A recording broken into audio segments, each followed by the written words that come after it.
আসসালামু আলাইকুম। আপনাদের সবাইকে আন্তরিক অভিনন্দন ও শুভেচ্ছা।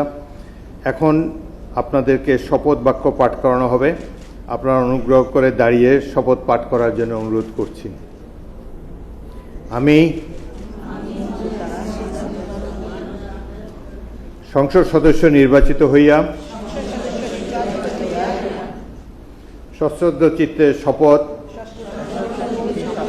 বা দৃঢ়ভাবে ঘোষণা করিতেছি যে আমি যে কর্তব্যভার গ্রহণ করিতে যাইতেছি তাহা আইন অনুযায়ী ও বিশ্বস্ততার সহিত পালন করিব। আমি বাংলাদেশের প্রতি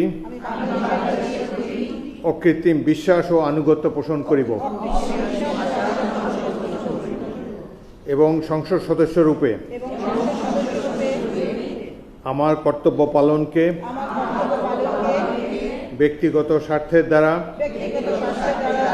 প্রভাবিত হইতে দিব না। ধন্যবাদ।